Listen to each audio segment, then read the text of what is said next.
Évangile de Luc, chapitre 6. Il arriva un jour de Shabbat appelé second premier, que Jésus traversait des champs de blé. Ses disciples arrachaient des épis et les mangeaient après les avoir froissés dans leurs mains. Quelques pharisiens leur dirent, « Pourquoi faites-vous ce qu'il n'est pas permis de faire pendant le Shabbat ?» Jésus leur répondit, « N'avez-vous pas lu ce que fit David lorsqu'il eut faim, lui, et ceux qui étaient avec lui? Comment il entra dans la maison de Dieu, prit les pains de proposition, en mangea, et en donna à ceux qui étaient avec lui. Comment il entra dans la maison de Dieu, prit les pains de proposition, et mangea, et en donna à ceux qui étaient avec lui, bien qu'il ne soit permis qu'aux sacrificateurs de les manger?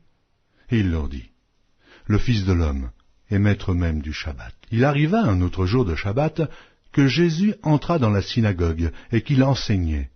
Il s'y trouvait un homme dont la main droite était sèche. Les scribes et les pharisiens observaient Jésus pour voir s'il ferait une guérison le jour du Shabbat. C'était afin d'avoir sujet de l'accuser. Mais il connaissait leurs pensées, et il dit à l'homme qui avait la main sèche, « Lève-toi et tiens-toi là au milieu. » Il se leva et se tint debout. Et Jésus leur dit, « Je vous demande s'il est permis le jour du Shabbat de faire du bien ou de faire du mal, de sauver une personne ou de la tuer. » Alors, promenant ses regards sur eux tous, il dit à l'homme, « Étends ta main. » Il le fit, et sa main fut guérie. Ils furent remplis de fureur, et ils se consultèrent pour savoir ce qu'ils feraient à Jésus. En ce temps-là, Jésus se rendit sur la montagne pour prier, et il passa toute la nuit à prier Dieu. Quand le jour parut, il appela ses disciples, et il en choisit 12, auxquels il donna le nom d'apôtres. Simon, qu'il nomma Pierre, André, son frère, Jacques, Jean, Philippe, Barthélemy, Matthieu, Thomas, Jacques, fils d'Alphée, Simon, appelé le Zélote, Jude, fils de Jacques, et Judas Iscario, qui devint traître. Il descendit avec eux et s'arrêta sur un plateau, où se trouvait une foule de ses disciples et une multitude de peuples de toute la Judée, de Jérusalem et de la contrée maritime de Tyr et de Sidon. Ils étaient venus pour l'entendre et pour être guéris de leur maladie. Ceux qui étaient tourmentés par des esprits impurs étaient guéris, et toute la foule cherchait à le toucher, parce qu'une force sortait de lui et les guérissait tous. Alors, Jésus, levant les yeux sur ses disciples, dit, « Heureux, vous qui êtes pauvres, car le royaume de Dieu est à vous. Heureux, vous qui avez faim, maintenant, car vous serez rassasiés. Heureux, vous qui pleurez maintenant, car vous serez dans la joie. Heureux serez-vous lorsque les hommes vous haïront, lorsqu'on vous chassera, vous outragera, et qu'on rejettera votre nom comme infâme à cause du Fils de l'homme. Réjouissez-vous en ce jour-là et tressaillez d'allégresse, parce que votre récompense sera grande dans le ciel, car c'est ainsi que leur Père traitait les prophètes. Mais malheur à vous, riches, car vous avez votre consolation. Malheur à vous qui êtes rassasiés, car vous aurez faim. Malheur à vous qui riez maintenant, car vous serez dans le deuil et dans les larmes. Malheur lorsque les hommes diront du bien de vous, car c'est ainsi qu'agissait leur Père à l'égard des faux prophètes. Mais je vous dis à vous qui m'écoutez, aimez vos ennemis, faites du bien à ceux qui vous haïssent, bénissez ceux qui vous maudissent, priez pour ceux qui vous maltraitent. Si quelqu'un te frappe sur une joue, présente-lui aussi l'autre. Si quelqu'un prend ton manteau, ne l'empêche pas de prendre encore ta tunique. Donne à quiconque te demande, et ne réclame pas ton bien à celui qui s'en empare. Ce que vous voulez que les hommes fassent pour vous, faites-le de même pour eux. Si vous aimez ceux qui vous aiment, quel gré vous en sera-t-on? Les pécheurs aussi aiment ceux qui les aiment.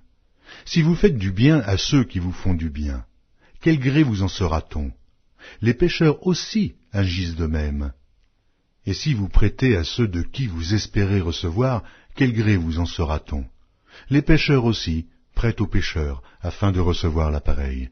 Mais aimez vos ennemis. Faites du bien, et prêtez sans rien espérer. Et votre récompense sera grande, et vous serez fils du Très-Haut, car il est bon pour les ingrats et pour les méchants. Soyez donc miséricordieux, comme votre Père est miséricordieux. Ne jugez point, et vous ne serez point jugés. Ne condamnez point, et vous ne serez point condamnés. Absolvez, et vous serez absous. Donnez, et il vous sera donné.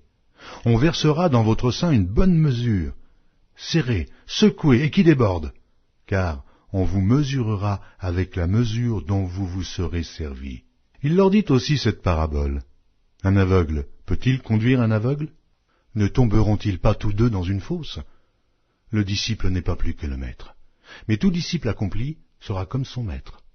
Pourquoi vois-tu la paille qui est dans l'œil de ton frère, et n'aperçois-tu pas la poutre qui est dans ton œil? Ou comment peux-tu dire à ton frère, frère, laisse-moi ôter la paille qui est dans ton œil, toi qui ne vois pas la poutre qui est dans le tien? Hypocrite, ôte premièrement la poutre de ton œil, et alors tu verras comment ôter la paille qui est dans l'œil de ton frère. Ce n'est pas un bon arbre qui porte du mauvais fruit, ni un mauvais arbre qui porte du bon fruit, car chaque arbre se connaît à son fruit. On ne cueille pas des figues sur des épines, et l'on ne vendange pas des raisins sur des ronces. L'homme bon tire de bonnes choses du bon trésor de son cœur, et le méchant tire de mauvaises choses de son mauvais trésor, car c'est de l'abondance du cœur que la bouche parle. Pourquoi m'appelez-vous Seigneur, Seigneur, et ne faites pas ce que je dis? Je vous montrerai à qui est semblable tout homme qui vient à moi, entend mes paroles, et les met en pratique. Il est semblable à un homme qui, bâtissant une maison, a creusé profondément, et a posé le fondement sur le roc. Une inondation est venue, et le torrent s'est jeté contre cette maison, sans pouvoir l'ébranler, parce qu'elle était bien bâtie. Mais celui qui entend et ne met pas en pratique est semblable à un homme qui a bâti une maison sur la terre, sans fondement. Le torrent s'est jeté contre elle, aussitôt elle est tombée, et la ruine de cette maison a été grande.